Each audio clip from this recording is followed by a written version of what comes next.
dizendo o seguinte, que na aula passada, e eu fico inteiramente envergonhado. Não digo embaraçado, porque tem muita gente que fala espanhol aqui, em espanhol embaraçado quer dizer outra coisa completa.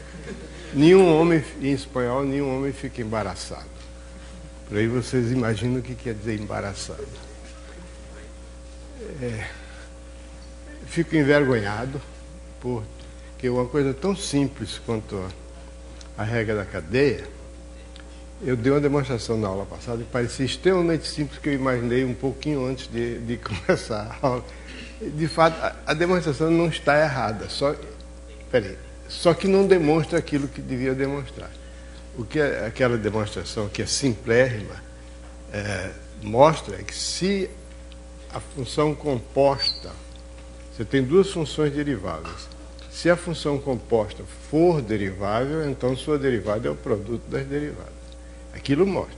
Mas ali não mostra que a função composta é derivável. A demonstração que está aqui no livro está correta, mas é talvez a página mais obscura que tem nesse livro. Então, por isso que eu me senti na obrigação de dar uma demonstração mais clara. Clara era, mas não completa. Tá certo? Não provava que a função composta é derivável. No caso em que existe uma vizinhança em que a função f assume infinitas vezes, ou qualquer vizinhança do ponto, tem pontos em que ela é igual, o valor de x é igual ao valor no ponto A. O valor de f de x é igual ao valor de f de A. Então agora eu estou no seguinte dilema. Eu dou a demonstração final, definitiva, que é uma vergonha de demonstrar 3 vezes um teorema tão simples como o teorema da função composta, ou deixo vocês assim, no ar. Não fica no ar, porque inclusive no livro Curso de Análise, volume 1, está demonstrado da maneira correta. O que vocês acham? Quem achar que eu devo demonstrar, levante o braço. 4 pessoas, quer dizer, o resto, as outras pessoas... Tá bom, eu vou demonstrar. 4 para mim é uma multidão. Bom, o problema é o seguinte, então a questão é a seguinte. Você tem uma função, você tem 2 conjuntos x e y de números reais. Você tem 2 funções, uma função f de x em y e uma função g de y em r. Então, você tem um ponto A de x, que é ponto de acumulação, um ponto B, que é f de A, pertence a y e também é ponto de acumulação. Então, a hipótese é a seguinte: se f' de A e g' de B existem, então a derivada da função composta é derivável no ponto A e vale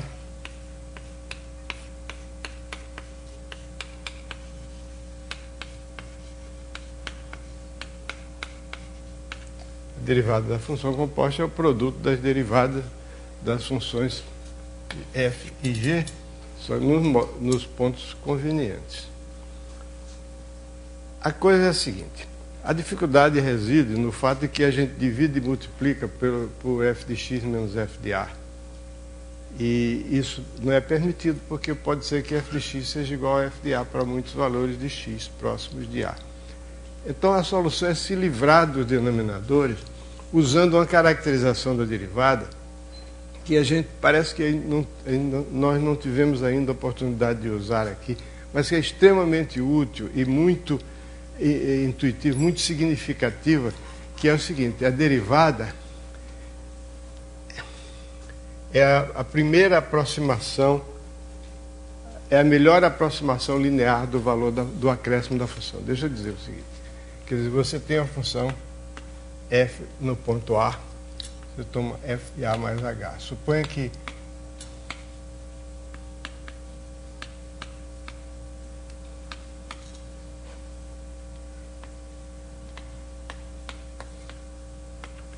Então, se eu passo do ponto A para o ponto A mais H, e suponho que ele ainda está em X, então esse é o acréscimo da função.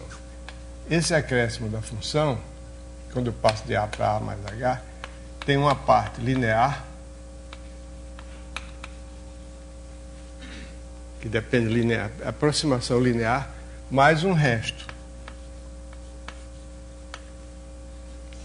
É claro que esse resto aqui é uma função de H e é definido, o R é definido num conjunto dos pontos, o domínio de R é o conjunto dos pontos H tais que A mais H ainda está em X. Ok? Isso é o óbvio ululante. Esse conjunto contém o zero, e o zero é ponto de acumulação, pelo simples motivo de que A é um ponto de acumulação de X, então o zero é o ponto de acumulação desse conjunto. Então, isso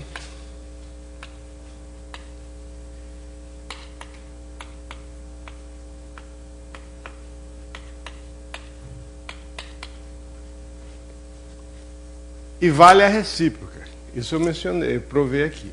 A recíproca é a seguinte: se você tiver essa expressão para algum valor de C aqui, uma constante, tal que esse quociente aqui tende para zero, quando H tende para zero, então esse coeficiente C é a derivada. Então, se eu quero provar que uma função é derivável num ponto, eu provo que ela que esse acréscimo se exprime com a parte linear mais um resto que tem essa propriedade.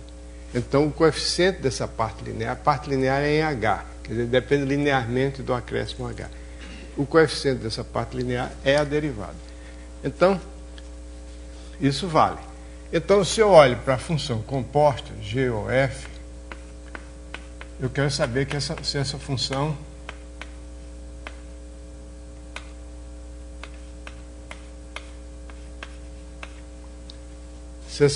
tem derivada, a função G ou F,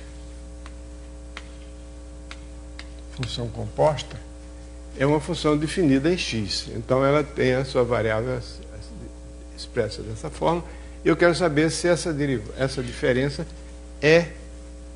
pode ser escrita dessa maneira com um resto que, dividido por H tende para zero. Então, para isso, sabemos que é o seguinte. O que é que nós temos? Que o G de F de A mais H menos G de F de A. Ok? Então, agora, olhe para... Por enquanto, eu ainda não estou na função composta, eu estou na G. G, por hipótese, também é derivável no ponto B. B é a F de A. Então, essa derivada no ponto B vai ser igual a G' no ponto F de A vezes H mais um resto S.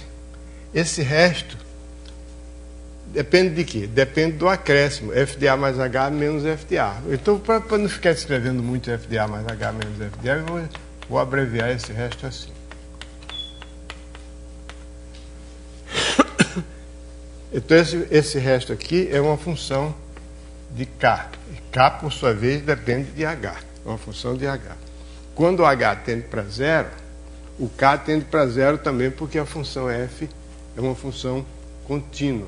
É derivável, portanto, contínua. Quer dizer, se H tende para zero, implica que K tende para zero. Onde esse S de K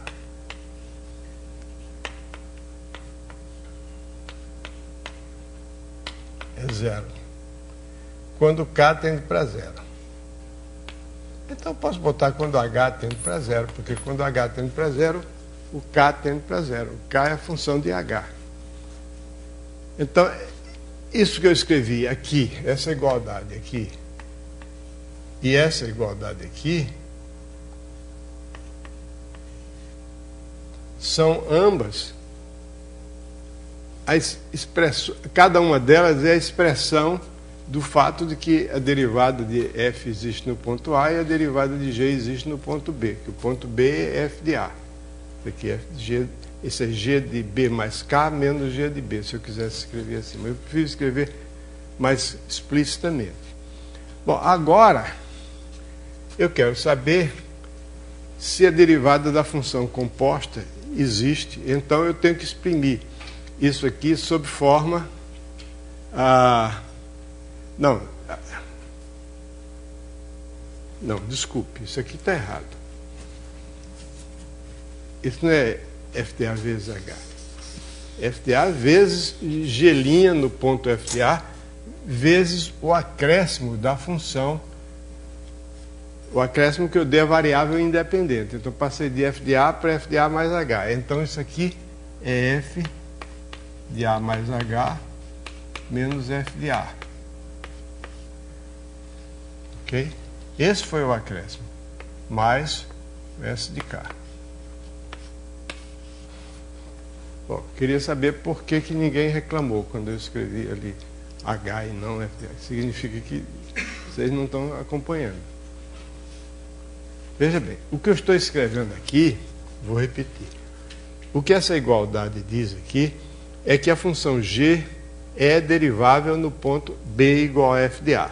Porque quando eu dou a esse ponto o acréscimo que passa de f de A para f de A mais h, então essa diferença que o acréscimo da função g se reflete aqui. É a derivada, se exprime assim, é a derivada no ponto A, a derivada da função g no ponto f de A, multiplicada pelo acréscimo. O acréscimo é f de A mais h menos f de A. Foi o acréscimo que a variável independente de g sofreu. Mais um resto. Esse resto é uma função de k, onde k é o acréscimo f de A mais h menos f de A. Então, isso aqui. Agora, eu quero analisar isso aqui do ponto de vista da variável independente x, ou seja, A mais h e A, e não f de A mais h e f de A. Então, isso aqui, eu desenvolvo isso aqui. Então, fica g composta com f. Eu vou escrever assim primeiro.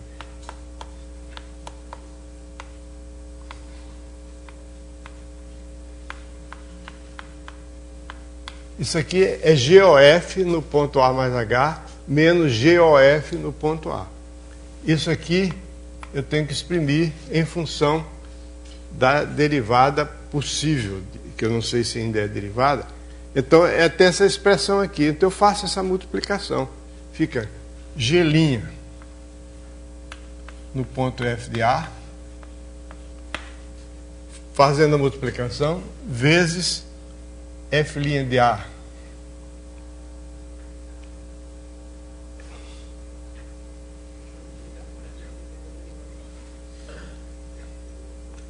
F de A mais H, ou seja,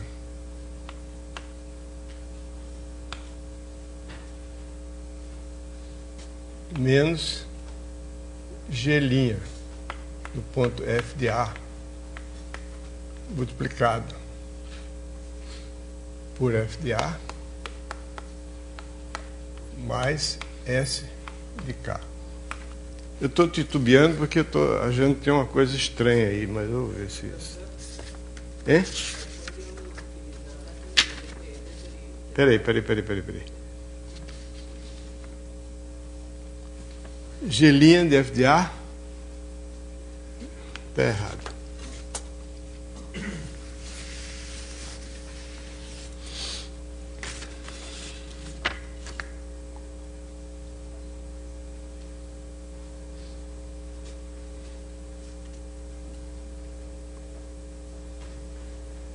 Ok.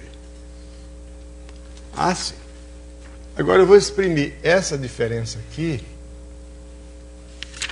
usar a expressão de cima. Essa diferença aqui, então, fica igual a G' no ponto F de A. Eu fiquei repetindo uma coisa que não devia ter. E essa diferença aqui está escrita ali. É F' de A mais H, F' de A vezes H, ok? Menos, mais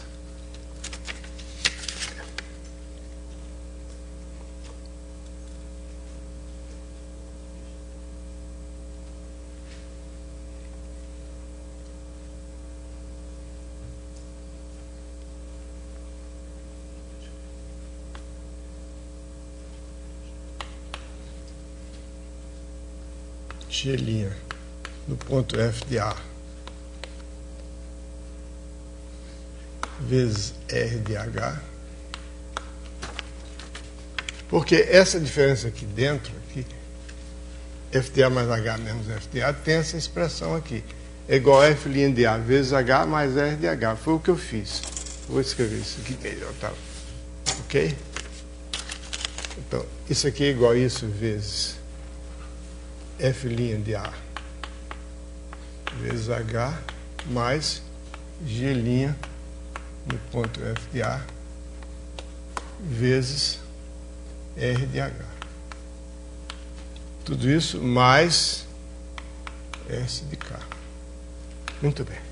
Então, esse é o acréscimo que a função composta sofre quando eu passo do ponto A para o ponto A mais H. A função composta sobre esse acréscimo aqui. Isso aqui está muito parecido com o que eu quero. Eu quero que isso aqui seja a derivada da função composta.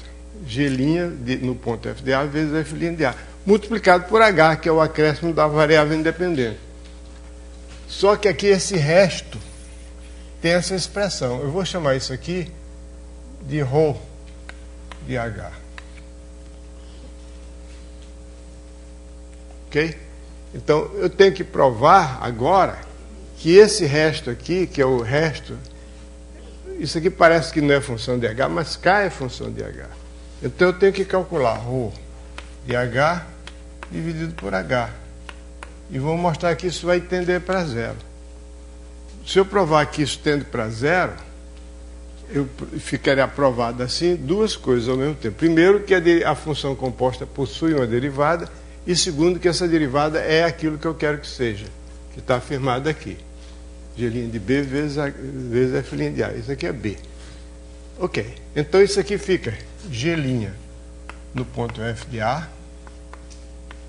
vezes R de H dividido por H. Eu quero que isso seja zero, já está ótimo. A primeira parcela já vai tender para zero, porque é o produto de um fator constante por um que tende para zero. Mais S de K dividido por H. S de K, o que é S de K? S de K dividido por K, vamos escrever aqui, S de K dividido por H. Então, isso aqui tende para zero, quando H tende para zero, ok? E isso aqui, S de K dividido por H é igual a S de K dividido por K vezes K dividido por H. Espera aí, K dividido por H é F de A mais H menos F de A dividido por H.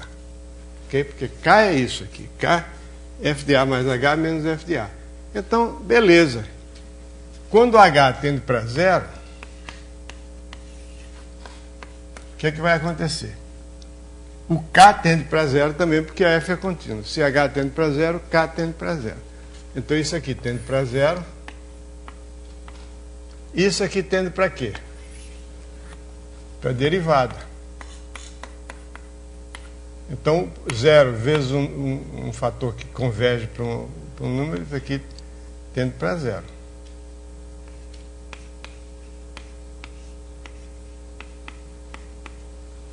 Então, está provado o teorema. A vantagem dessa... Por que essa demonstração funciona bem? É porque não aparece o denominador F de A mais H menos F de A, não aparece como denominador nunca nessa demonstração. E outra vantagem dela é que ela enfatiza a importância de considerar a derivada como sendo a primeira aproximação linear, entre parênteses, linear, do acréscimo da função. Linear no acréscimo dado à variável independente. É uma parte linear, mais um resto que é pequeno em relação ao acréscimo dado à variável independente. Está claro agora? Espero que dessa vez esteja encerrado o assunto. Peço desculpas a todos por ter titubeado numa coisa tão simples. É a ânsia de querer fazer as coisas. Quando eu escrevi esse livro, eu queria que ele tivesse duas qualidades que, à primeira vista, são contraditórias e, se você não tiver cuidado, elas se contradizem mesmo, que era concisão e clareza. Há um grande cientista tcheco chamado Kepler, todo mundo já ouviu falar nele, Lei de Kepler, né? Que escreveu um belíssimo livro em latim, eu não entendo latim, mas o prefácio, o pedaço do prefácio, dá para entender, e eu tenho um amigo que sabe latim e traduziu para mim, em que ele diz o seguinte, que a tarefa de escrever livro de matemática é uma tarefa muito difícil. Embora o livro dele, Astronomia Nova, o nome do livro, pudesse ser considerado ele considerado livro de matemática. Ele diz, porque se você organiza a matemática da maneira como ela deve ser organizada, logicamente, com definição, teorema, corolário, etc., aí fica intragável, ninguém aguenta, fica muito seco. Outra coisa é o seguinte, o problema das explicações. Então ele diz uma coisa que é isso que eu quero chamar a atenção para aqui. Ele diz, você pode não enxergar um objeto por dois motivos. Ou porque você não tem luz bastante para enxergar, ou você tem luz demais e você fica ofuscado. Então esse é que é o dilema de quem escreve um livro. Se você explica demais, a pessoa se perde nas explicações. Se você explica de menos, a pessoa não entende, porque você não deu elementos para o leitor entender. Então, agora eu queria, ao mesmo tempo, escrever um livro que tivesse o programa de análise, de primeiro curso de análise, em 150 páginas, e fosse inteligível. E, às vezes, eu pisei na bola. Esse exemplo da regra da cadeia, graças a Deus, é um ponto que todo mundo acha que sabe. Todo mundo acha que sabe, ninguém passa adiante, ninguém nunca me criticou. Não está errada a demonstração aqui nela, o que ela está é obscura. Contrasta com o que eu acho que é o resto do livro. Se vocês acharem outras passagens obscuras, por favor, me digam que eu procurarei modificar. Na próxima edição, que será a 11ª, porque só contam edições quando faz modificação. Quando é uma mera reimpressão, não conta como edição nova. Esse, por exemplo, esse livro que eu tenho é a 10ª edição, 2ª impressão. Na próxima já vai sair com essa demonstração aí. Bom, agora vamos voltar para o que nós estávamos falando. O que é que nós estávamos falando? Nós falamos de funções convexas, não é isso? E se vocês têm alguma dúvida sobre funções convexas, sobre a aula passada, podem perguntar.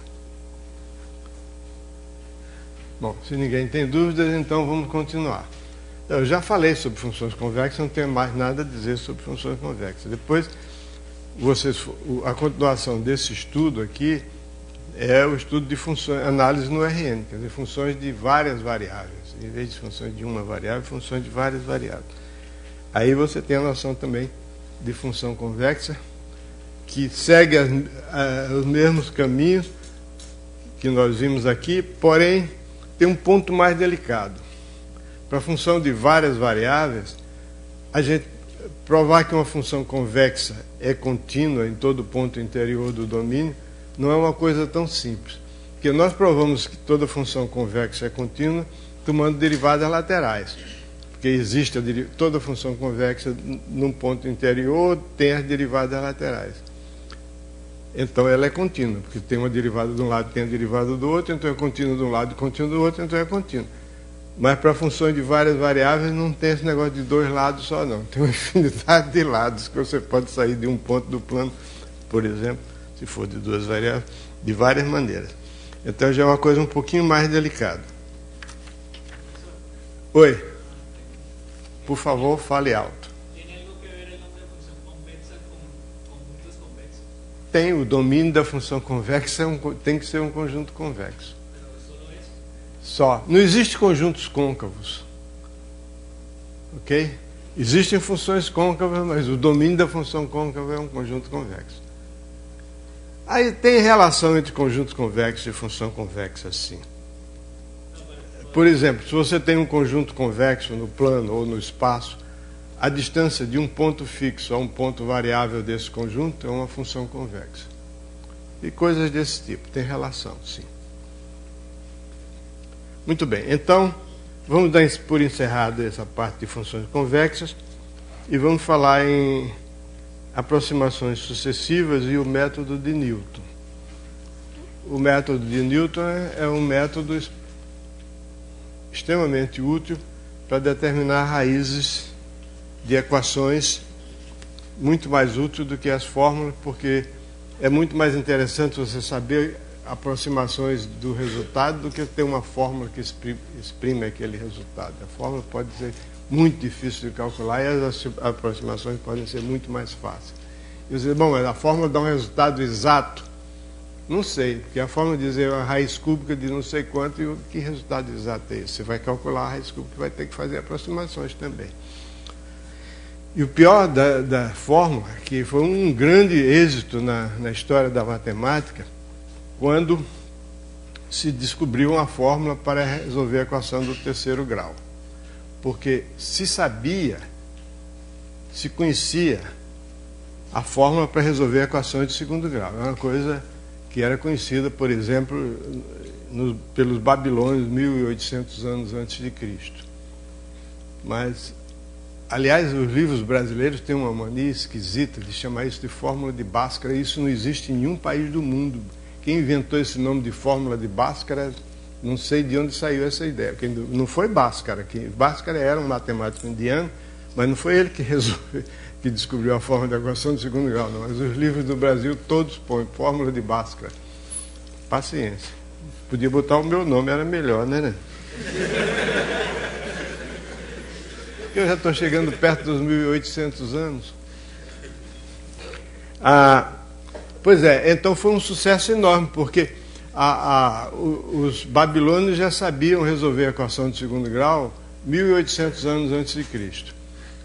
E a fórmula da equação do terceiro grau só foi descoberta em 1530 e poucos, por aí. Quer dizer, são 3.000 anos depois, para levar do segundo grau para o terceiro. Aí logo em seguida, outro italiano, isso aí foi feito na época do Renascimento, que foi uma época fantástica no norte da Itália, e que deu origem a toda essa pletora de artistas, cientistas e políticos como Maquiavelli e outros. Então, logo em seguida foi descoberto a fórmula da equação do quarto grau. Logo em seguida mesmo, quer dizer, não foi depois, algum século depois, não foi logo em seguida. E então, mas essas fórmulas não servem para nada. Ou melhor, servem para alguma coisa, mas muito pouca coisa. Porque são difíceis de calcular. Por exemplo, se você tem uma equação do terceiro grau, cujas 3 raízes são reais, então a fórmula, se você aplicar a fórmula para resolver essa equação, vai dar um radical complexo dentro. Você tem que extrair a raiz cúbica de um número complexo. Não tem jeito, é um teorema. Se as 3 raízes forem reais, as fórmulas tem que passar pelos números complexos. Por aí você vê que é um negócio não é muito prático. Muito bem, mas deixa de bobagem, vamos ao assunto. Então, o assunto é o método de Newton, que é achar uma raiz da equação f de x igual a 0, por exemplo. Qualquer equação pode ser escrita sob a fórmula f de x igual a 0. É só passar tudo para o primeiro membro.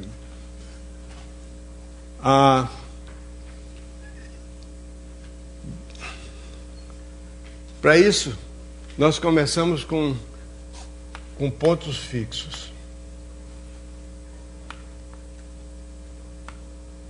Ponto, vou botar no singular, ponto fixo de uma contração.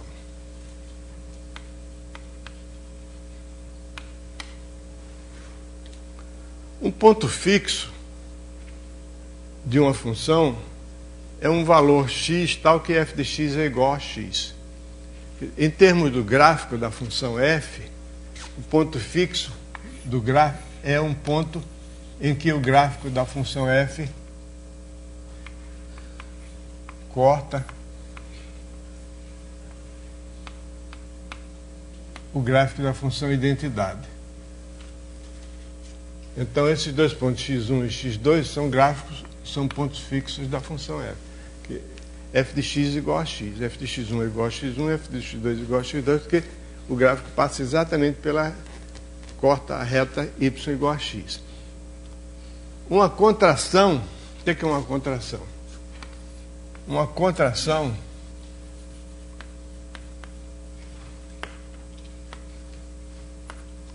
é uma função de x em x, onde x é um conjunto de números reais, uma função de x em x que tem a propriedade seguinte: f de x menos f de y é menor do que ou igual a k vezes x menos y, onde k é menor do que 1. K pode ser igual a 0, não me incomoda. Só não pode ser igual a 1, é menor do que 1. Se for igual a 0, beleza, f de x menos f de y é igual a 0, quaisquer que sejam x e y, então f é constante. Quaisquer x e y em x. Isso aqui é uma contração. Quer dizer, ela reduz as distâncias, a distância de x a y, quando é f de x e f de y, tem a distância dividida por k, multiplicado por k. K é um número menor do que 1, portanto fica menor. Não só menor, mas o f de x menos f de y dividido por x menos y é menor do que k, menor do que ou igual a k. Para sempre que x for diferente de y. Quer dizer, esse k é menor do que 1. A gente vê que uma contração é simplesmente uma função lipschitziana cuja constante de Lipschitz é menor do que 1. Não pode ser igual a 1. E que a gente vai... O teorema a verificar é o seguinte, teorema. Esse é o teorema do ponto fixo de contrações. Se x é um conjunto fechado,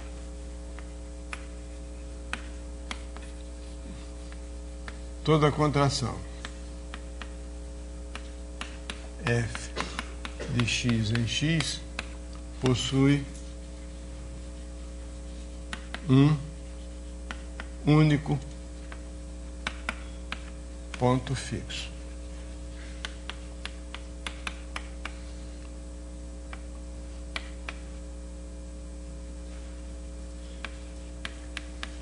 Quer dizer, existe um único ponto A pertencente a x, tal que f de A é igual a A. Aqui no livro a gente tem vários exemplos.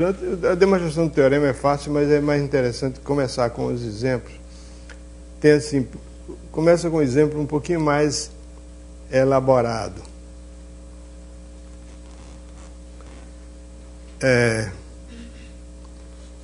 a função f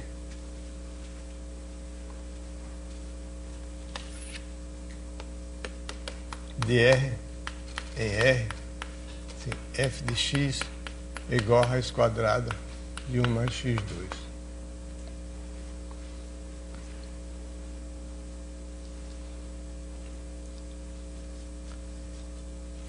Essa função, se você calcular a derivada dela, quanto é que dá a derivada dela? Dá x sobre a raiz quadrada de 1 mais x2, né?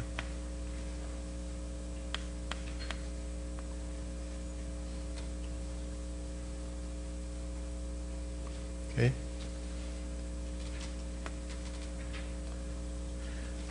Consequentemente, essa derivada é sempre menor do que 1. Porque x em valor absoluto. Se não for em valor absoluto, não tem nem graça, porque x é negativo. Se x for negativo, acabou. Menor do que 1. Mas aqui é em valor absoluto menor do que 1. Consequentemente, f de x menos f de y é sempre menor do que x menos y. De modo que não é bem uma contração. F de x menos f de y menor do que x menos y, mas se eu tomar x e y muito grandes, o f de x menos f de y é quase igual a x menos y em módulo. Tomando valores muito grandes de x e de y, então você tem aqui essa função, eu não sei direito, não me lembro como é que é o gráfico dela, mas ela está sempre acima. O f de x é sempre maior do que essa função não tem ponto fixo. Claro, f de x nunca pode ser igual a x. F de x é a raiz quadrada de 1 mais x2. A raiz quadrada de x2 é o módulo de x. Mas a raiz quadrada de 1 mais x2 em módulo é maior do que x. Então essa função não tem ponto fixo. No entanto, a sua derivada sendo menor do que 1, pela regra, pelo teorema do valor médio, essa função cumpre essa condição aqui. F de x menos y é igual a um f' num ponto intermediário vezes x menos y, e o ponto intermediário de qualquer valor de f' é em norma, em módulo menor do que 1. Ok? Então, não basta que seja, para ter ponto fixo, não basta que f de x menos f de y seja em valor absoluto menor do que x menos y. É preciso que seja menor do que uma constante menor do que 1 vezes x menos y. Esse k menor do que 1 aí dá uma certa margem de segurança. Ele não se aproxima muito do x menos y. Alguém falou alguma coisa? Eu não entendi por que vale aquela última desigualdade que o senhor escreveu ali a partir do fato de que o módulo de f'. Por causa do teorema do valor médio. O teorema do valor médio, f de x menos f de y é igual a f' num ponto intermediário entre x e y vezes x menos y. Mas f' em módulo é sempre menor do que 1. Ok? Muito bem, fez bem de perguntar. Assim, quando a gente não entende na hora, é melhor perguntar logo. Tem pessoas que não perguntam, eu não quero dar bandeira, tal, na frente da turma, tal, que mostrar que eu não entendi. Besteira. Toda hora eu fico dizendo que eu errei, não tenho o menor acanhamento disso. O que está errado é você errar e querer esconder o erro. Mas você errar, errou. Acabou. Então, esse exemplo aqui, para que ele serve? Essa função f não possui ponto fixo. Embora, apesar disto. Apesar disso aqui. Porque não basta ser f de x menos f de y em módulo menor do que x menos y. Tem que ser menor do que um número menor do que 1 vezes x menos y. Quer dizer, não basta que esse quociente seja menor do que 1. É preciso que ele fique longe de 1. Longe no sentido de que tem um k aqui, esse quociente não se aproxima mais do que o k se aproximou do 1. Então, tem aquela folga ali que garante. Ele pode ser menor do que 1, mas ficar sempre próximo, menor do que 1. Mas não. É o caso dessa função aí. f de x menos f de y é menor do que x menos y, mas essa diferença aqui vai tendendo para zero. Ok? Muito bem. Então, primeiro ponto. Aí o teorema. Tem outros contra-exemplos aqui. Esse aqui. Não basta ser menor do que 1. O segundo fato é vamos ver qual é o próximo aí. F de x igual a x sobre 2. É uma contração. É quase uma contração. Porque na minha contração, a minha definição de contração, a função tem que transformar o x em x. Não pode ser x em... tem que ser de x em x. A imagem tem que ser contida... A imagem tem que estar contida no domínio. Essa é uma contração, mas não tem ponto fixo.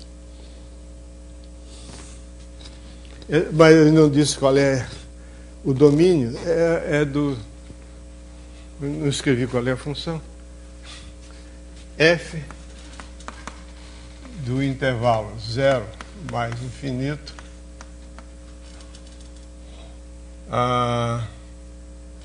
não,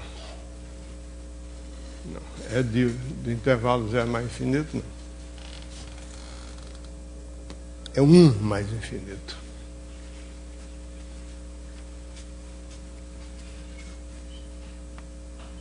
Em R. F de x igual a x sobre 2. Está aqui. A f' de x é igual ao meio sempre. Então essa função aí cumpre quase todas as condições da hipótese desse teorema. O domínio é um conjunto fechado. A derivada é menor do que 1 em valor absoluto, é positivo, menor do que 1. Portanto, vale isso aqui. Mas ela não tem ponto fixo, porque nenhum número x maior do que 1, maior do que ou igual a 1 e menor do que mais infinito, o número positivo não pode ser igual à sua metade. Por que essa função não tem ponto fixo? Então isso contraria o teorema? Não, é porque o f de x não está contido em x. A imagem, o f, essa função está definida no intervalo 1 mais infinito, esse não está contido, a imagem não está contida no domínio. Então é essencial, numa contração, você ter que f tem que transformar x em x, para garantir que tem um ponto fixo. Outro exemplo.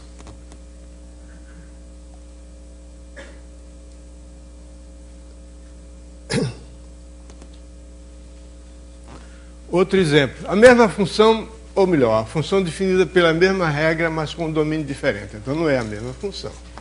É uma função g, digamos, do 0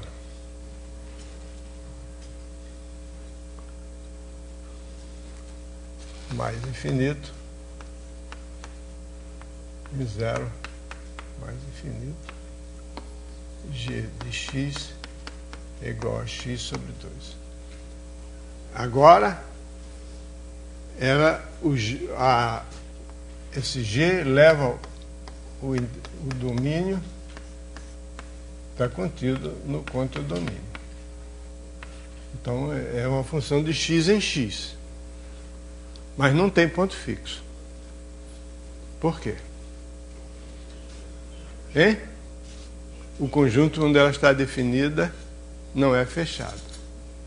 É preciso ser um conjunto fechado. E esse conjunto não é fechado. Ok? E o ponto fixo dela seria um ponto em que x é igual a x2. X é igual a x sobre 2. Mas se x é igual a x sobre 2, o x teria que ser igual a 0.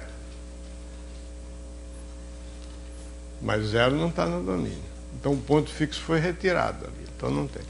Então, feita essa propaganda a respeito da necessidade de cada item da hipótese, vamos demonstrar o teorema. A demonstração é simples. É o seguinte. Você quer achar... A demonstração é uma demonstração construtiva, no seguinte sentido. Ela conduz a um método efetivo para determinar qual é esse ponto fixo único. Simplesmente você tome qualquer x0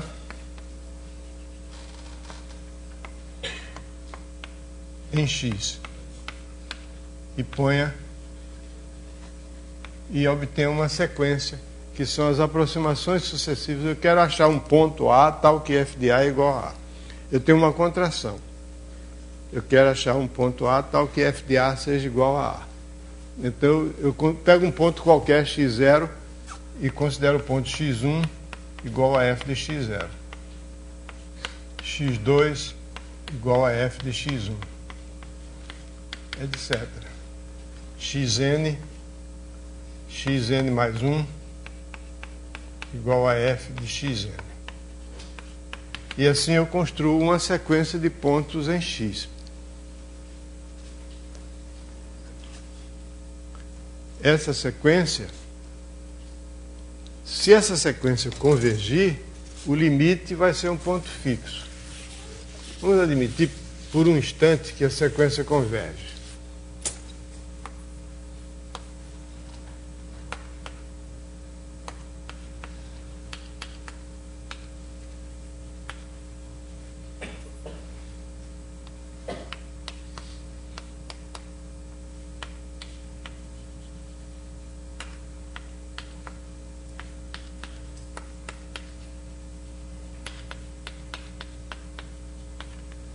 Então, se a sequência convergir para A, então f de A é f do limite de xn, mas f é contínua. Toda contração é uma função contínua. Mais do que contínua, ela é uniformemente contínua, porque ela satisfaz uma condição de Lipschitz com condição de Lipschitz K, menor do que 1. Então, f do limite de xn é limite de f de xn mais f de xn é xn mais 1. Mas o limite de xn mais 1 é a mesma coisa que o limite de xn, então é A. Então f de A é igual a A.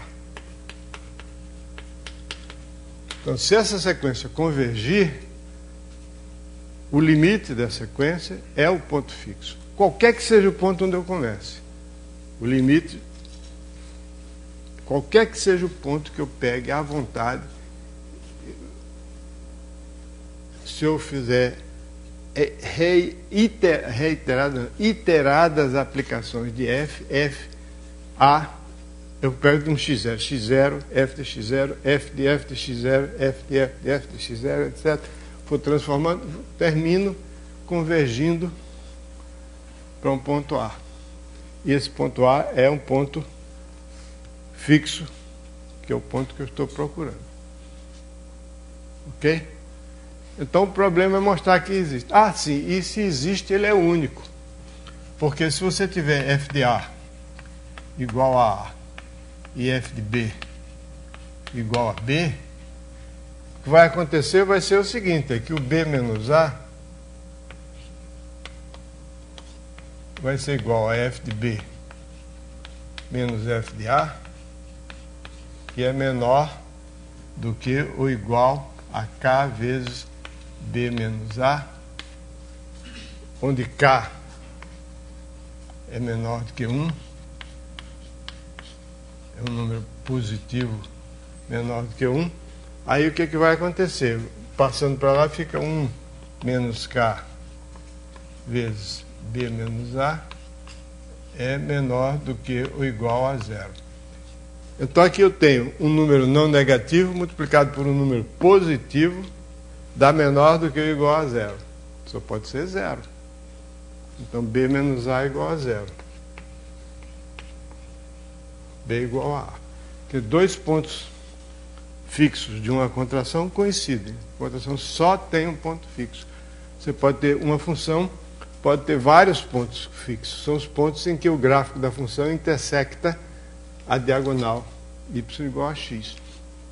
Mas se a função for uma contração, o ponto fixo é único. Ela é uma coisa assim desse tipo. Só corta a diagonal uma única vez. Ok? Muito bem. Agora, e esse ponto fixo? Existe? Quer dizer, sequência converge?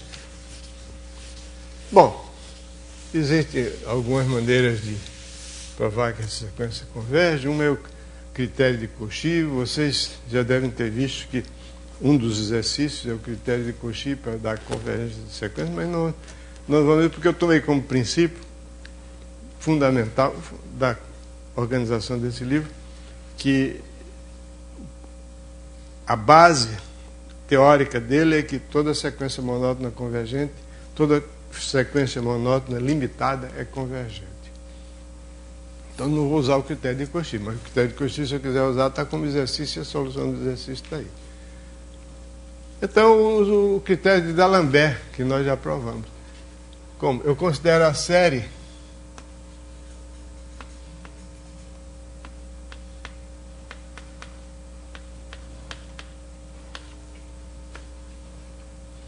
essa série. Uma série que é chamada série telescópica. telescópio em... Essa série telescópio em inglês não significa necessariamente um telescópio, não. É qualquer luneta que você vai encaixando uma parte na outra, ela fica desse tamanho. Telescópio, quer dizer, a soma, se você chamar isso aqui de yn, a soma de y1 mais y2 mais etc, mais yn, a soma dos n primeiros termos dessa série, não vou chamar isso nada de yn, coisa isso nenhuma. Vou chamar o seguinte, essa série, a soma dos n primeiros termos dessa série vai ser igual a Sn menos a xn menos x0. Ok? Vão desaparecer todos os termos intermediários.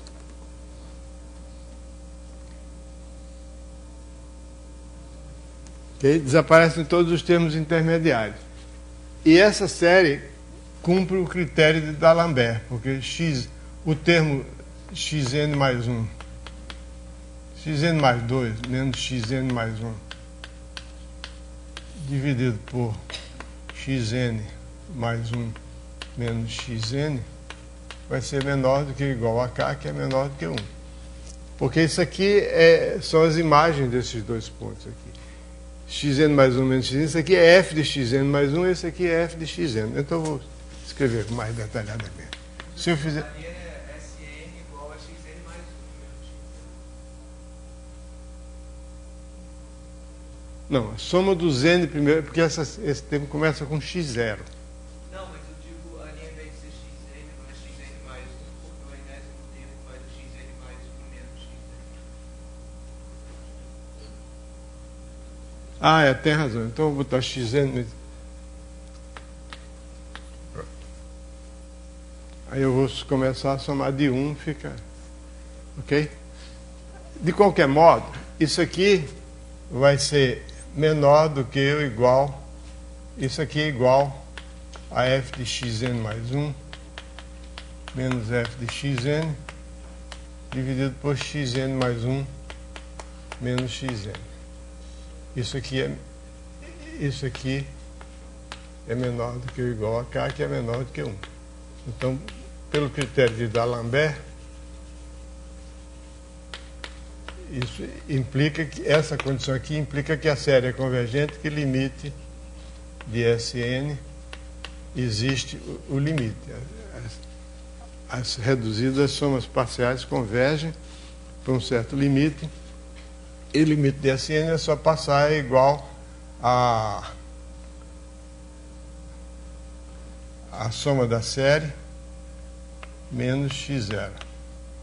Isso aqui é igual a A. Então, esse limite de Sn existe. Então,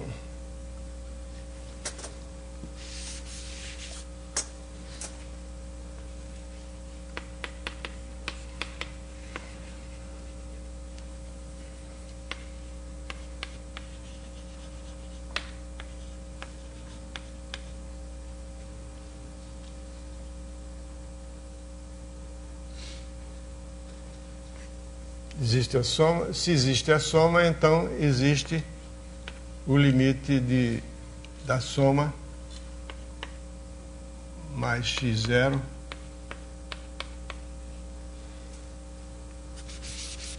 quer dizer, essa série converge, limite de Sn é igual a S, portanto, essa Sn converge, então a sequência xn, que é igual a Sn mais x0, converge.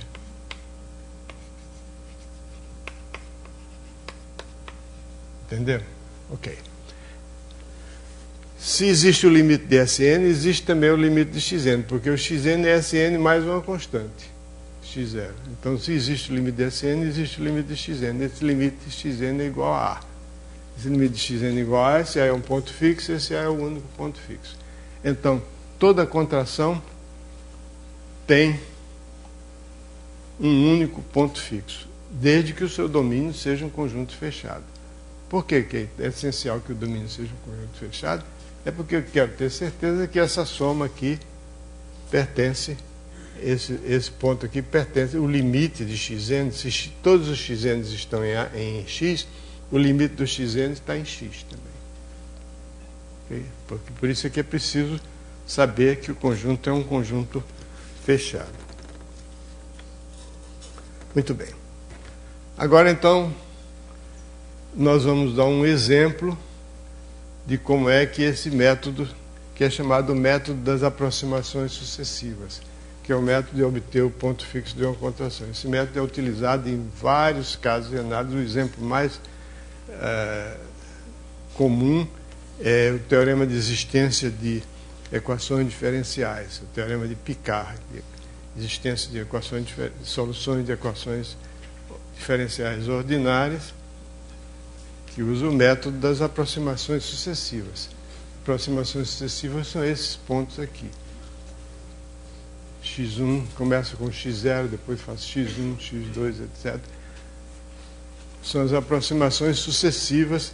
Cada ponto aqui está mais próximo do resultado final que você quer, que é o limite do xn, mais próximo do que o anterior. Porque a diferença de xn menos a é a diferença de xn mais 1. A distância de xn mais 1 até o A é menor do que ou igual a k vezes a distância do xn ao A. Porque o A é o f de A e o xn mais 1 é f de xn. Então, isso aqui é verdade. Então, dependendo da constante k, a convergência se faz cada vez mais rapidamente. Ok? Muito bem. Então, nós vamos utilizar o método das aproximações sucessivas para explicar o chamado método de Newton. O método de Newton consiste em aplicar o teorema do ponto fixo para contrações para uma função especial que aqui no livro é representada por n maiúsculo de x. Esse n maiúsculo é em homenagem a Isaac Newton, n de x. A ideia é a seguinte: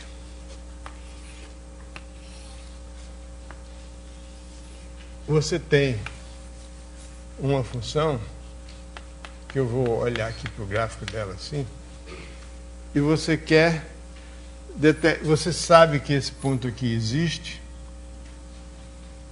mas você quer um valor com aproximações cada vez melhores dessa solução. Esse aqui é o ponto em que f de x igual a zero. Ok? Então, qual é a observação que guiou o Newton?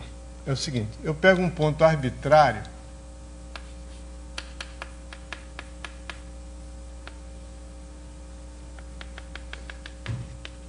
x0 e olho para a tangente ao gráfico naquele ponto x0.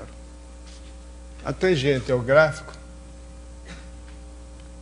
se esse ponto x0 estiver suficientemente próximo da raiz f de x igual a zero que eu quero obter, essa tangente,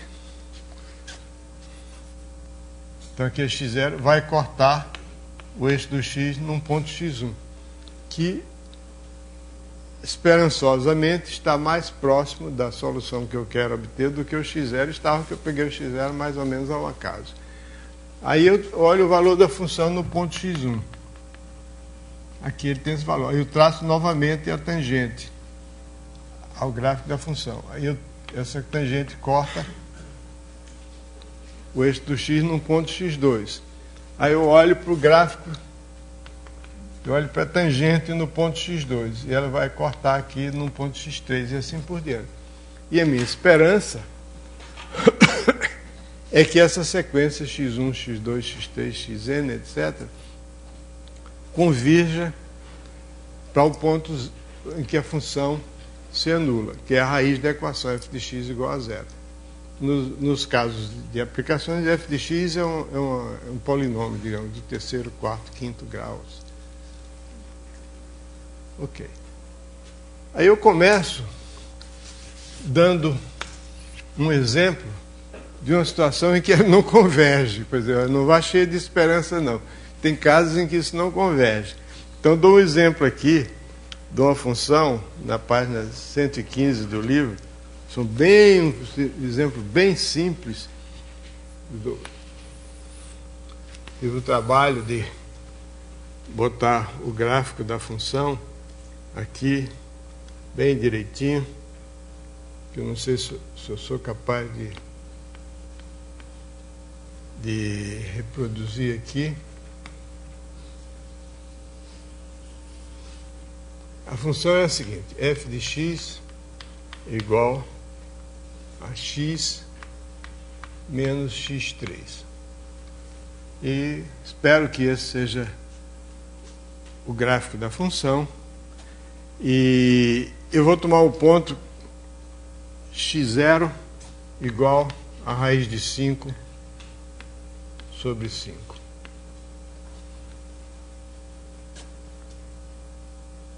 Aí eu pego, olho para a tangente a essa curva,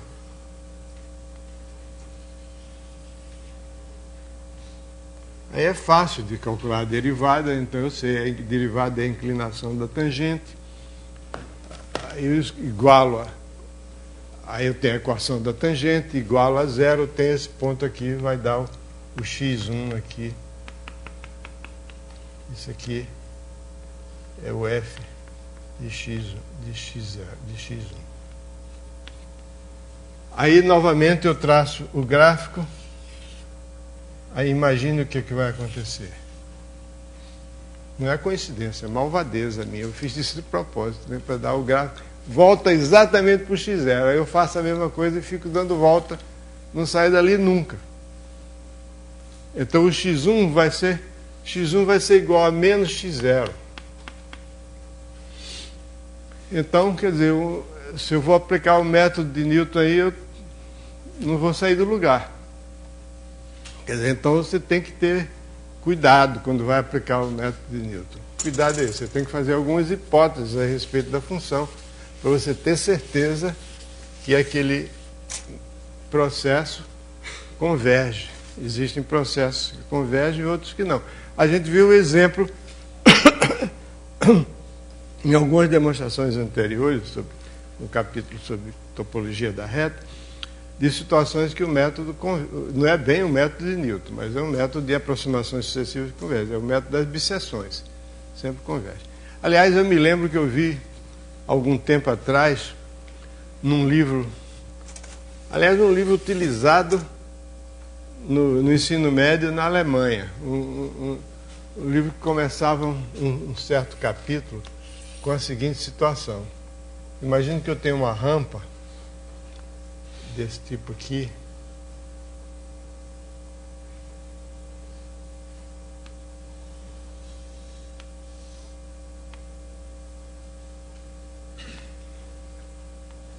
e tem um ponto aqui. Eu tenho uma bola. O problema era o seguinte: determinar um método que me assegure me assegure a posição da bola de tal modo que quando eu soltar ela vai cair exatamente no ponto A. Está faltando dados numéricos, não tem dado numérico nenhum, é um problema conceitual. Você vai achar um método sem ter dado numérico nenhum, de forma puramente experimental. E é o método das bisseções. Eu tomo um ponto suficientemente longe de tal modo que quando eu soltar, a bola passe do ponto A. Aí eu pego esse intervalo entre A minúsculo e A maiúsculo, divido ao meio e solto aqui. Aí pode acontecer duas coisas: ou soltando daqui ela ainda passa do ponto A, mas provavelmente, certamente, não tanto, não passa tanto, ou então eu baixei demais e ela não chega nem no ponto A. Conforme seja o caso, eu divido esse intervalo aqui ao meio eu tomo essa metade, eu tomo aquela metade. Tomo a metade mais conveniente. Aí eu salto. não sou eu. Quando venho para aqui, eu desligo meu celular. Não estou dando nenhum recado, não. Só dizendo o que é que eu faço. Então, esse é o método das bisseções que funcionam. Funciona sempre. Então, você vai dividindo ao meio e vai ficando cada vez mais próximo. Então, esse caso aqui sempre funciona. Mas o método de Newton, você tem que ter cuidado. Em que consiste o método de Newton? Bom, primeira coisa, o método é esse.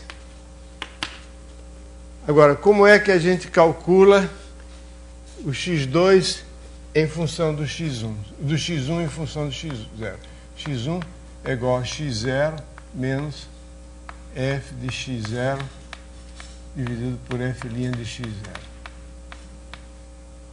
Isso é um simples exercício de equação da reta. A equação da reta que passa pelo ponto x0, f de x0, e tem inclinação f' de x0. A equação da reta é y igual a f de x0 mais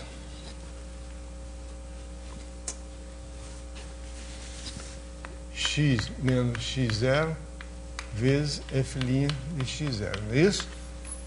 Ela parte daqui do ponto de altura f de x0 e com essa inclinação. E anda de x para x0. Então é isso aqui. Mas acontece que o y é igual a zero.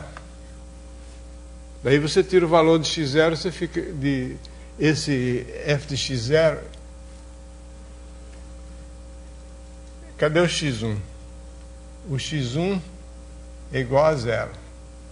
O f de x1 é igual a zero. Então, f de x0 é o x1.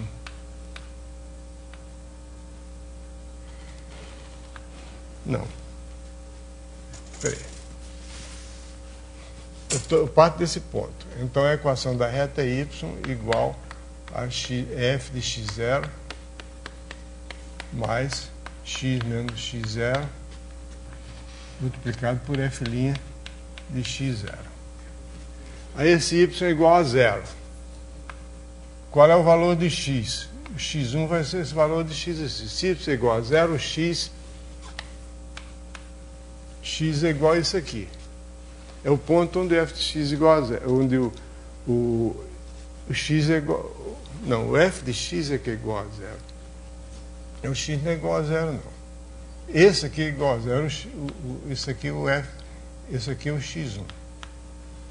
Isso aqui é a altura, o y. Y é igual a isso aqui. Bom, estou falando um monte de bobagem, mas o que eu escrevi está certo. Ok? Isso aqui é a ordenada de um ponto da reta que tem a abscissa x. Eu quero saber que abscissa é essa que faz com que a ordenada seja zero. Então é a abscissa que faz essa ordenada ser igual a zero. Abscissa do ponto da reta, tal que a ordenada dele é zero. Então isso aqui é igual a zero, eu tiro o valor de x. X é igual a f de x, x1. Então é isso aqui. Então essa é a função. X menos, se eu partir de um ponto x em vez de x0, f de x sobre f' de x. Essa é a função que eu devo iterar. Parto do x0, faço x igual a x0, aí o valor dessa função vai ser x1, f de x1, etc, etc. Os pontos, essa função é chamada função de Newton. E quando você tiver nx igual a x, isso significa que f de x é igual a zero. Admitindo que a derivada da função sempre é diferente de zero, claro. Sempre diferente de zero. Então você tem isso. Nx igual a x significa que f de x é zero. Então, achar a solução do problema de encontrar as raízes da equação f de x igual a zero corresponde a achar os pontos fixos da função n de x. Então, o problema é achar os pontos fixos da função n de x.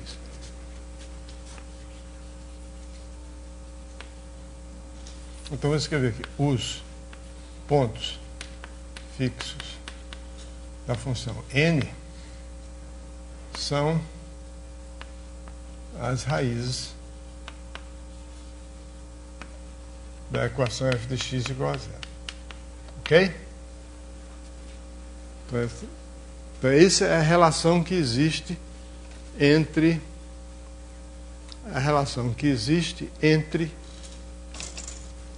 o problema de achar as raízes de uma equação e os pontos fixos de uma função. Então, em que condições eu posso garantir que n tem ponto fixo? Ou sob que condições n tem ponto fixo. Cada ponto fixo de n corresponde a uma raiz da equação f de x igual a zero. Então eu tenho que procurar em que condições n tem ponto fixo. Nós já vimos que se eu aplicar isso para essa função aqui, f de x igual a x menos x3, essa não tem, o método não funciona, porque essa função, o n de x não tem ponto fixo. Então, uma condição é a seguinte: não existe essa condição necessária. Existe condição suficiente. É quando existe um A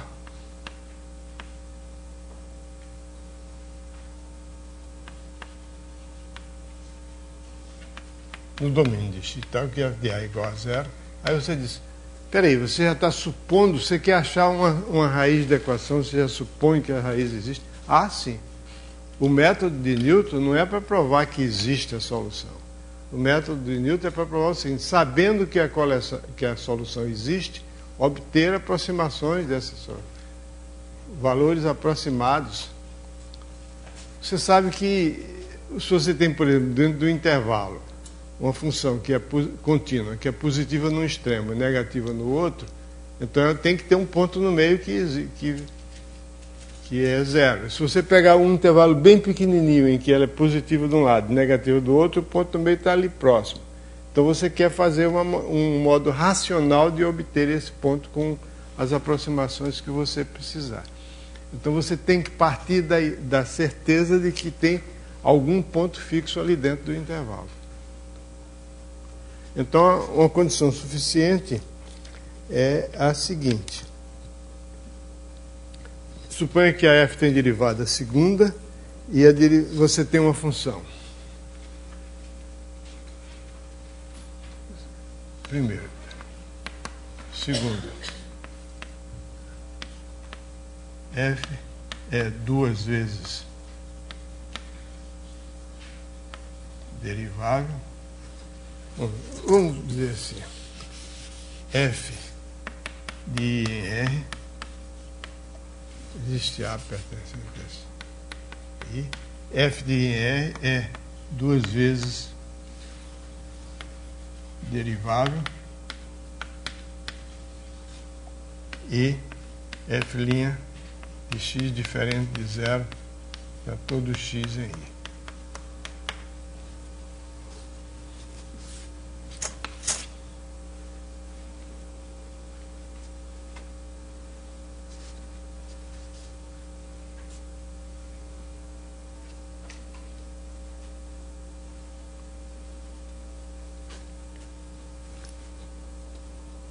Então, o que é que vai acontecer?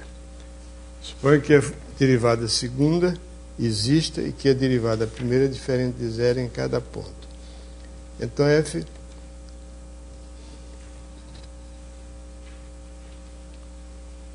Então, a conclusão é a seguinte.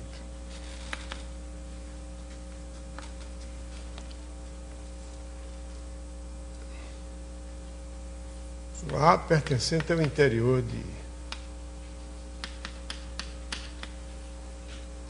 Então, existe delta maior do que zero, tal que começando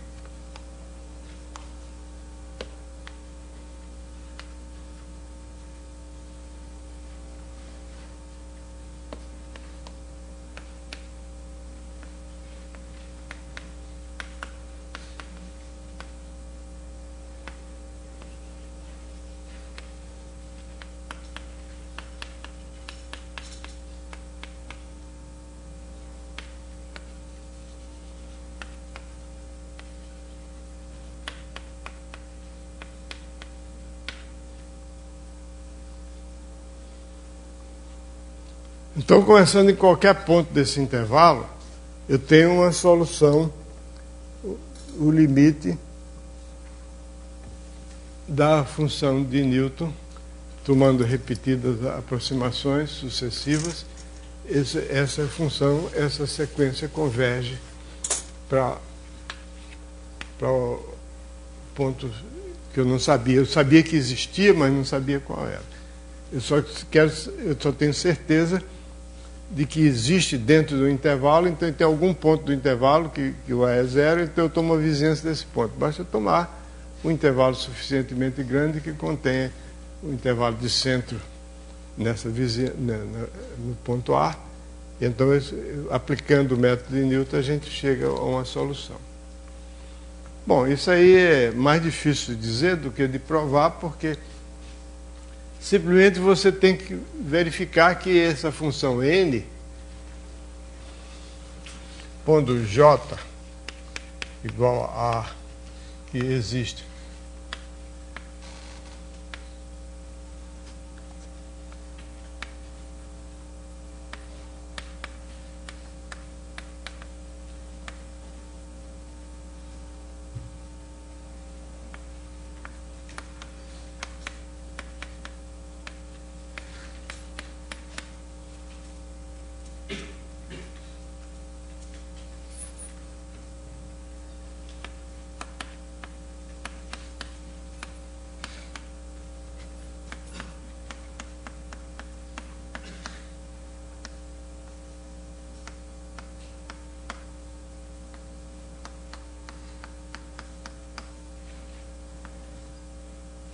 que existe algum intervalo com centro no ponto A, tal que nesse intervalo a função de Newton é uma contração.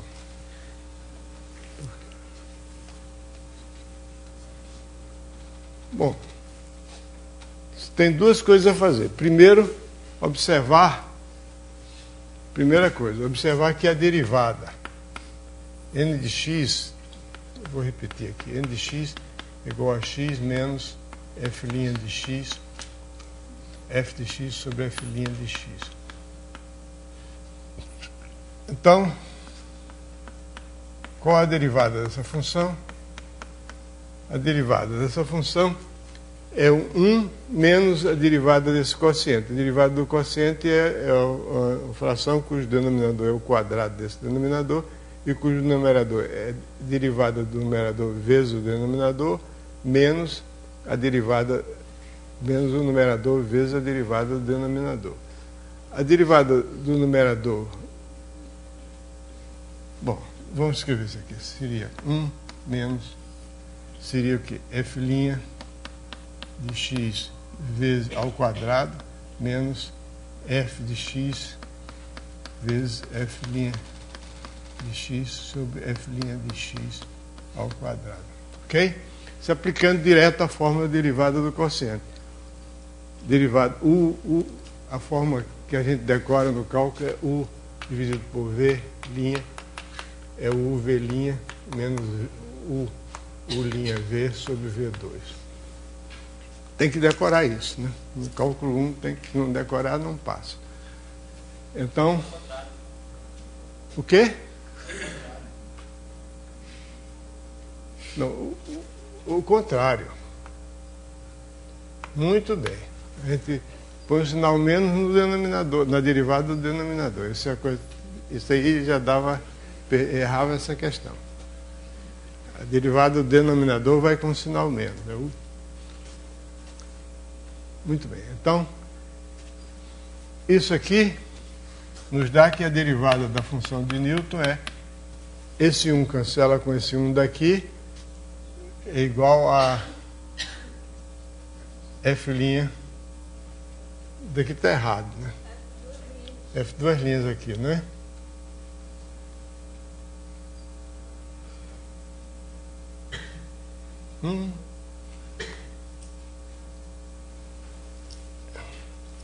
É o numerador vezes a derivada do denominador, isso aqui. Então, n' de x é igual a f de x. Está qualquer coisa errada aí.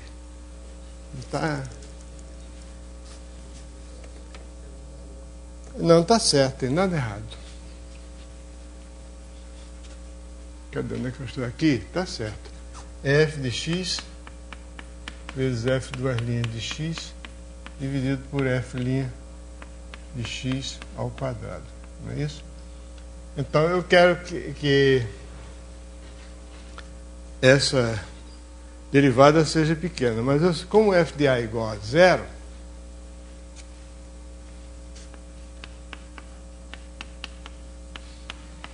que existe um delta maior do que zero, tal que para x pertence x menos a menor do que delta, implica que n' de x menor do que k menor ou igual a k, que é menor do que 1.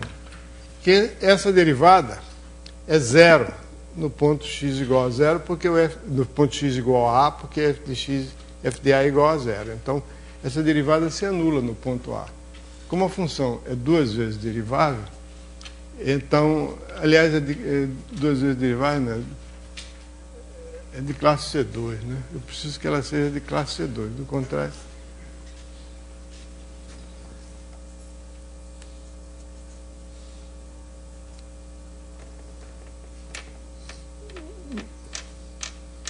Aqui estou dizendo que n' é contínua. Então significa que a derivada segunda é contínua. Eu pus a hipótese. Então é mais do que isso. A derivada de segunda tem que ser contínua. As funções usuais são todas assim. Então significa que essa n' de x, essa n de x, vamos chamar esse intervalo J. Esse J eu já chamei. J é esse intervalo. Então, nesse intervalo J, com esse delta escolhido aqui, a função n tem derivada menor do que ou igual a uma constante menor do que 1. Então, será uma contração. Espera aí, será uma contração? Está faltando uma coisa. O que é que está faltando? Está faltando saber se ela leva J em J. Então, resta saber se n de J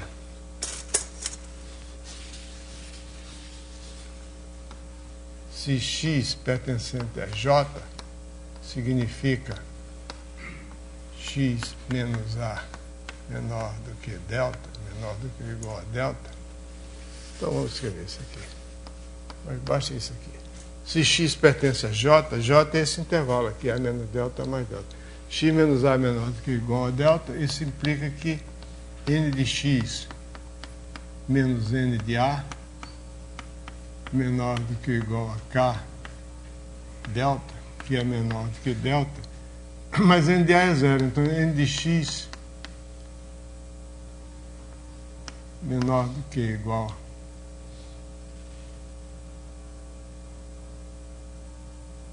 a delta.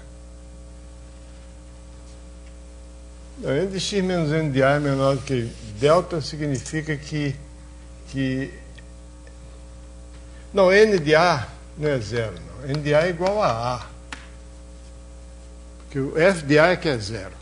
Então, n de a é igual a A. Então, isso aqui significa que n de x menos a é menor do que ou igual a k delta, que é menor do que delta. Isso significa que n de x pertence ao intervalo J, porque dista do A. Ok? x pertencente a j implica que n de x pertencente a j, então n é uma contração.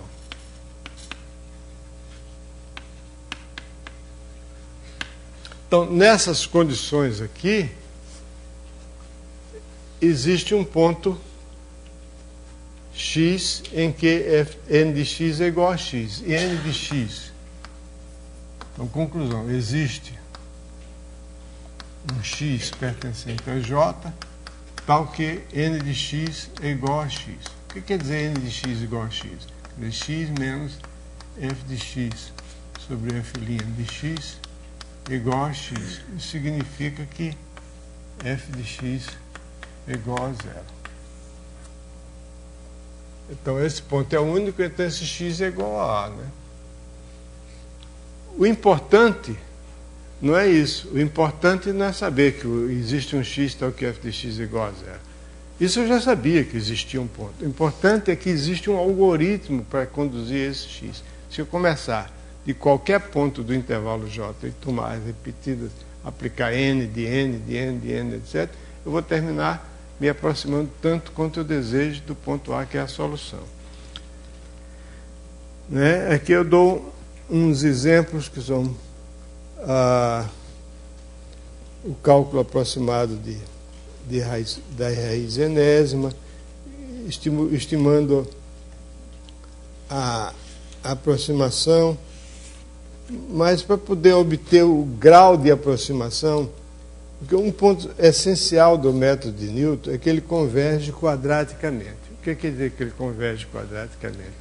Quer dizer, o erro cometido quando eu tomo... Vamos explicar esse ponto aqui, que é um ponto fundamental. Então, eu espero ter deixado claro, pelo menos, o seguinte fato, que o método de Newton não consiste em obter uma demonstração para a existência da raiz, e sim obter um processo construtivo para encontrar essa raiz, com a aproximação cada vez maior. Por isso é fundamental saber que quando eu parar num certo ponto, qual o erro que eu cometo. O que eu posso dizer é o seguinte, que quando eu tomo uma aproximação pelo método de Newton, o erro que eu cometo, digamos que f de A seja igual a zero, e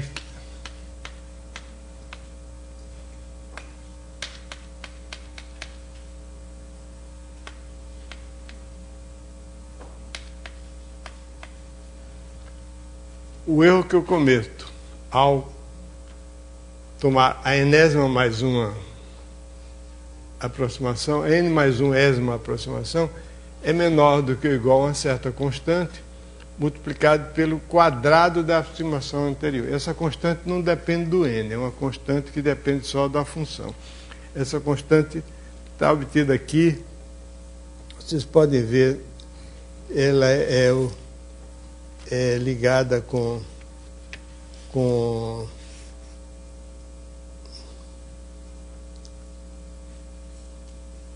os limites superiores da derivada segunda e o limite inferior da derivada primeira. O que é que isso aqui significa? Então eu dou um exemplo aí, como por exemplo, quando você quer calcular aproximações para a raiz enésima de um número, como é que você obtém?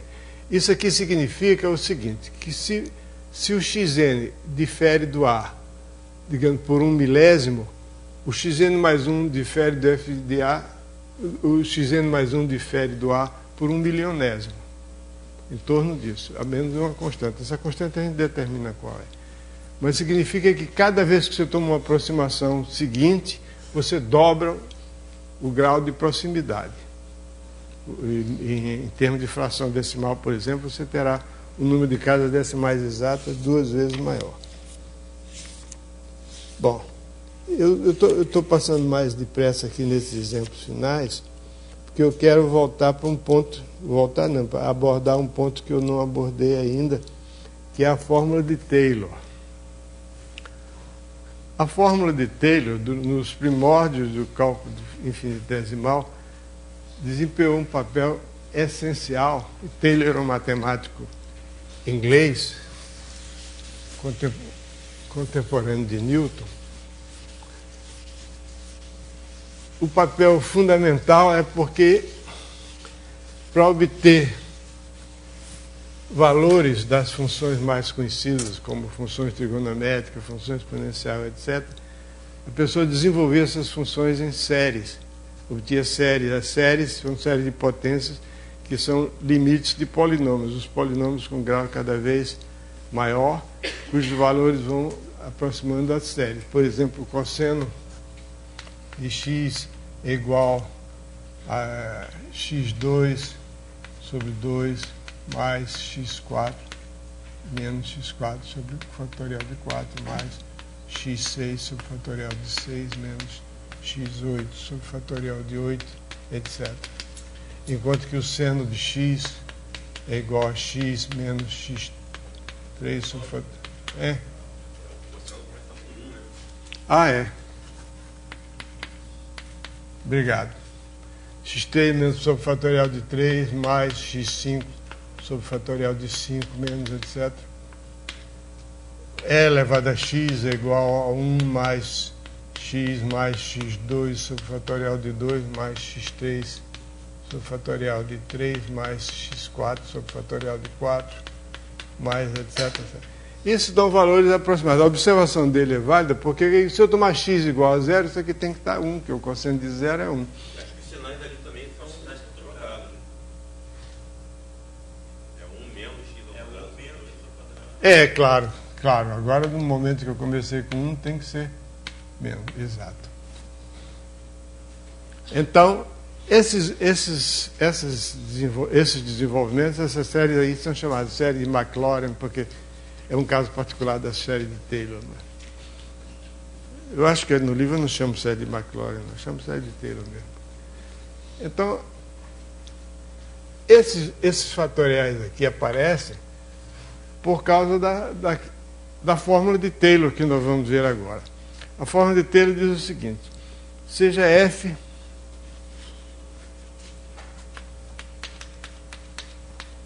uma função n vezes derivável no intervalo I. Então tem uma função n vezes derivável, quer dizer, ela tem derivada, a derivada tem derivada no ponto A, não é no ponto A não,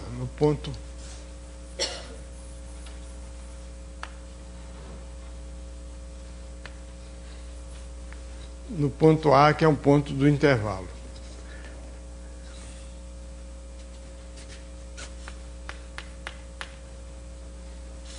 Então eu escrevo f de A mais H, onde A mais H ainda está dentro do intervalo, como sendo f de A mais f' de A vezes H mais f duas linhas de A sobre 2 vezes H2 mais etc. mais a enésima derivada de A sobre o fatorial de N vezes HN mais um resto. Na verdade devia ser um Rn de H, mas põe só Rn. Escrevendo assim, pondo, nenhuma lei do mundo me proíbe de escrever o que eu acabei de escrever. Escrevi, está escrito. E está certo, porque o que está escrito ali é a definição de R de H. Não disse mais nada. O que faz com que essa igualdade tenha sentido é essa afirmativa aqui, limite, quando H tende para zero, de R de H sobre H elevado a N é igual a zero. Então, o que o teorema diz é o seguinte: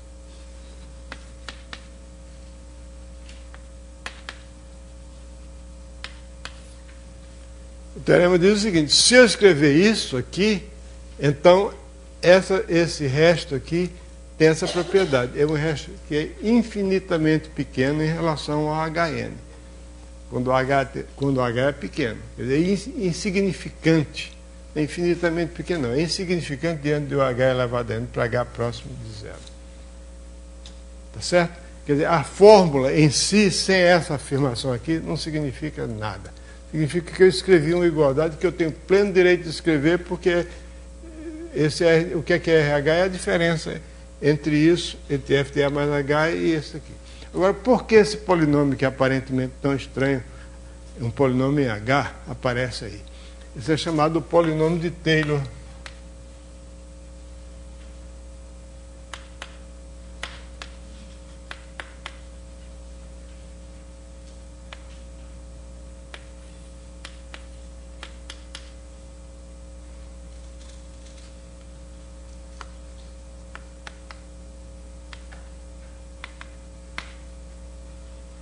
Então esse é o polinômio de Taylor, esse polinômio que tem aqui. Não vou escrever não, esse polinômio aqui. Por que esse polinômio? Pensa o seguinte, porque é o único polinômio que no ponto h igual a zero, juntamente com suas derivadas, coincide com as derivadas de f no ponto A.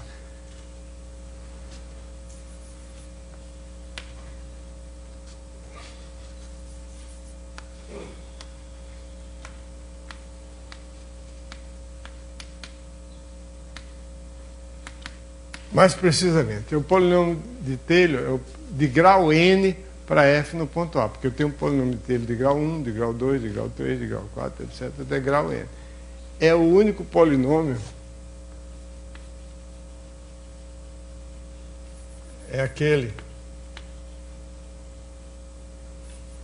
vou escrever aqui, é um P de H tal que P de 0 é igual a f de A, P' de 0 é igual a f' de A, etc.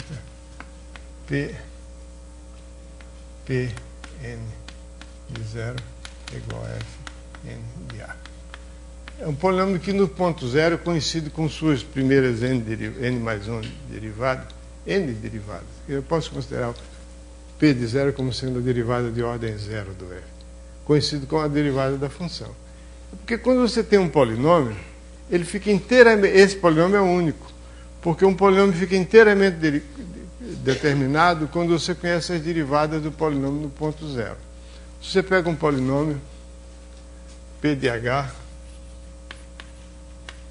igual a 0 mais A1H mais etc mais ANHN, esses coeficientes são determinados assim. O AI é igual ao fatorial de I vezes a iésima derivada no ponto zero. Ok? Um cálculo extremamente simples. Se eu tomar, por exemplo, P de 0 é igual a 0. O P' de H, o P' no ponto zero é igual a 1.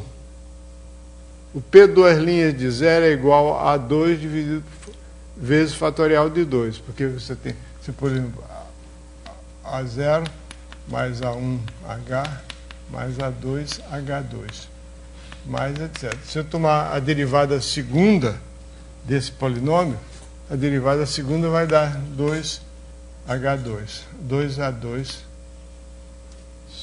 Se eu tomar no ponto zero, os outros termos todos desaparecem.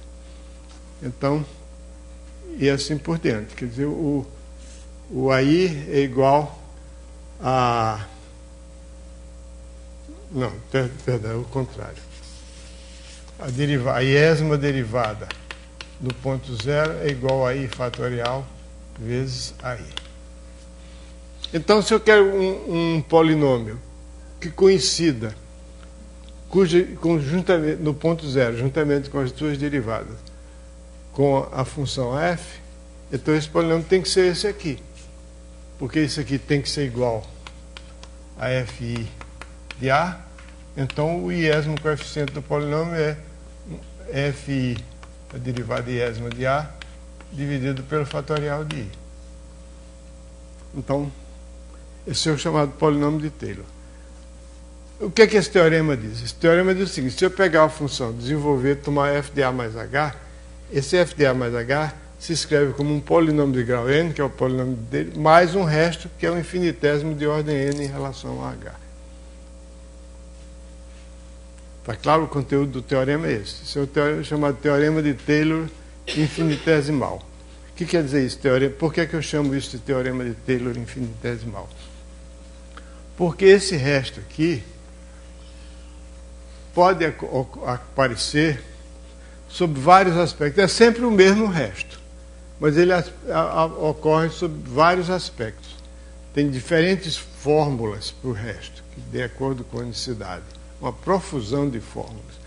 Nós vamos ver aqui no livro, nós temos dois exemplos de caso. Primeiro é infinitesimal, que diz o seguinte: não dá fórmula para RDH, simplesmente diz o seguinte: quando eu fizer isso, esse resto tem essa propriedade.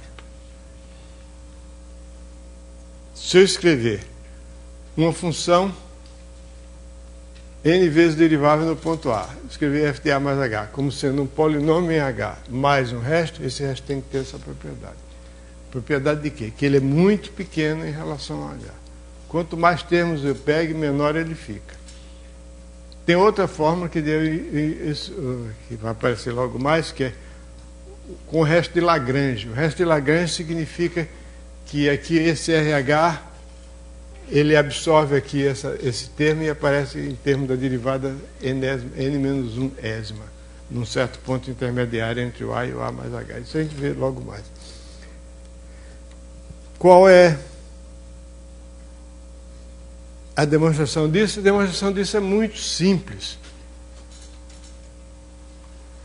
Consiste em observar o seguinte. É posto aí como um lema. Seja R de J em H em R n vezes derivável.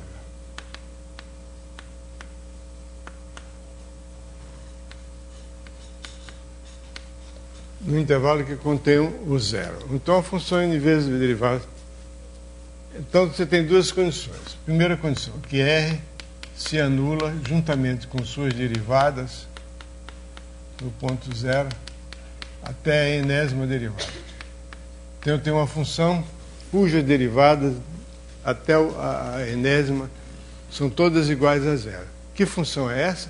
É exatamente a diferença que o que está dizendo aqui, o que esse teorema está dizendo é o seguinte, que f de A mais H é igual ao polinômio de Taylor no ponto A de H mais o R de H. Então, o que esse teorema diz é que o polinômio de Taylor, que tem as mesmas derivadas que a função f, que tem no ponto zero, as mesmas derivadas que a função f tem no ponto A, é uma expressão que é uma boa aproximação, é um polinômio que dá uma boa aproximação para esse aqui, valor de f de A mais H, com o resto que é infinitamente pequeno em relação a H. De ordem n, infinitésimo de ordem n. Ok? Então, o limite de R de H sobre H elevado a n é igual a zero, quando H tende para zero. Então a única coisa que eu tenho que verificar são duas coisas. Primeiro, é que quando eu escrevo a fórmula de Taylor, que é essa fórmula aqui, que como eu disse a você, não quer dizer nada, isso é simplesmente a definição de R de H. Então, esse R de H vai ter todas as suas derivadas iguais a zero. Mas é claro, porque se o polinômio tem as mesmas derivadas que f, o R é a diferença entre f e o polinômio, as derivadas dele vão ser todas iguais a zero. Então, o que eu tenho que provar é esse lema aqui. E vale a recíproca também. Se R de H é igual a zero. Mas para a fórmula de Taylor, não preciso da recíproca. Preciso só isso. Então, eu tenho que provar isso. Se eu tenho uma função cujas derivadas são todas iguais a zero no ponto zero, então essa função dividida por H elevado a n vai ter zero. Então eu já estou meio que em cima da hora, mas ainda dá mais um minutinho ainda, tem aí? Vamos ver, um minutinho significa um pouco mais de um minuto. 2 ou 3 ou 4 ou 5 ou 6 ou 7, 8, etc. Não, é o seguinte. Então eu já sei que isso aqui é verdade. Então R de 0 é igual a 0. Muito bem. Então R' de 0 é igual a 0 também. Então, nesse caso, o R de H, o limite de R de H sobre H,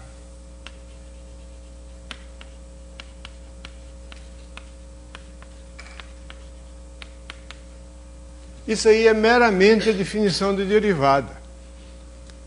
Porque se R de 0 é 0, quando eu escrever a definição de R,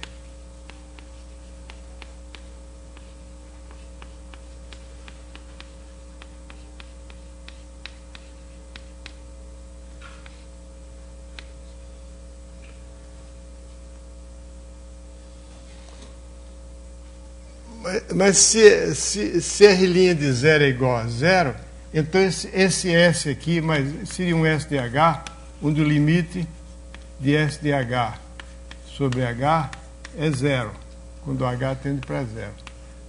Mas se eu estou supondo que R de 0 é igual a 0 e R' de 0 é igual a 0, então o S de H é igual a R de H. Acabou. Então, para a derivada, para a ordem 1, é ok. Porque esse R de H sobre H é o próprio resto, a própria função R é o próprio resto na derivada primeira. Agora, eu tenho que olhar para a derivada segunda.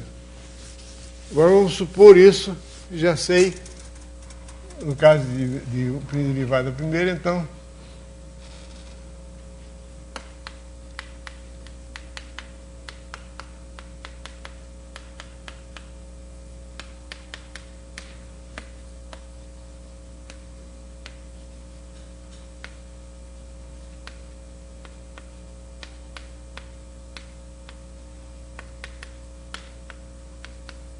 agora vamos supor, vou de primeiro, segundo, terceiro, eu vou parar aqui, não vou ficar o resto do dia, quarto, quinto, sexto, tudo é a mesma coisa. Eu tenho uma função que no ponto 0 se anula justamente com as suas duas primeiras derivadas. Então, dividindo essa função por H2 vai dar o resultado 0. Por quê? Porque o R de H dividido por H2 é a mesma coisa que R de H menos R de 0 dividido por H2. Estou escrevendo uma banalidade, porque o R de 0 é 0. Mas agora, escrevendo sob essa forma, R de H menos R de 0, eu posso usar o teorema do valor médio. O teorema do valor médio me diz que esse quociente, esse numerador aqui, é igual a derivada num ponto intermediário vezes o H, dividido por H2. Então, é R' no ponto intermediário dividido por H, que é a mesma coisa que R' de x dividido por x vezes x dividido por H. Ok? Vou escrever um H desse aqui. Onde esse x é menor do que H. É um ponto compreendido entre 0 e H. Eu escrevo assim entre 0 e H, porque eu não sei se o H é positivo ou negativo, mas de qualquer modo, isso aqui eu tenho 0, que tem o H de qualquer lado, o X está entre o 0 e o H. Pelo teorema, isso que eu escrevi aqui é o teorema do valor médio. Agora, isso aqui é apenas eu escrevi R' de x sobre x vezes x sobre H. Isso aqui é em valor absoluto menor do que ou igual a 1, porque o x está entre 0 e H. E esse aqui tende para 0. Quando o H tende para 0, o X tende para 0, porque o X está entre 0 e H. Mas esse tende para 0 por quê? Por causa da primeira parte que eu provei. Então, pela primeira parte, isso aqui tende para 0, porque eu já provei provei isso para n igual a 1, para a primeira derivada. Então, isso aqui, o R' de x sobre x é igual a 0. Por quê? Porque o R' de 0 é 0. Então, isso aqui tende para 0. E assim por diante. Então, o que é que acontece? Acontece que quando eu escrevo aqui, isso aqui é um polinômio H que tem as mesmas derivadas que o f tem no ponto A. Ela tem a mesma derivada no ponto 0 que f tem no ponto A. Então, essa expressão aqui tem f de h menos esse polinômio, vai ter essa diferença vai ter todas as derivadas iguais a zero. Ou seja, o r de h tem todas as derivadas até a ordem n iguais a zero. Logo, vale isso aqui. Então, esse é o teorema de Taylor. Mas o teorema de Taylor diz um pouco mais. Eu não tenho tempo, eu vejo na próxima aula. Diz, vale a recíproca. Reciprocamente. Né? Se isso aqui é verdade, o lema, se isso aqui for verdade, então as derivadas são todas iguais a zero. Até a enésima. Basta isso aqui ser verdade para um n. Porque sendo verdade para um n, é verdade para n menos 1, n menos 2, para todos os n. Ok? Porque o Hn é tão menor, portanto o quociente é tão maior que se isso aqui tende para zero, os outros todos tendem para zero também. Então, ok. Então, se vale a recíproca, se isso aqui é zero, então todas as derivadas são iguais a zero. Dizemos isso na sexta-feira.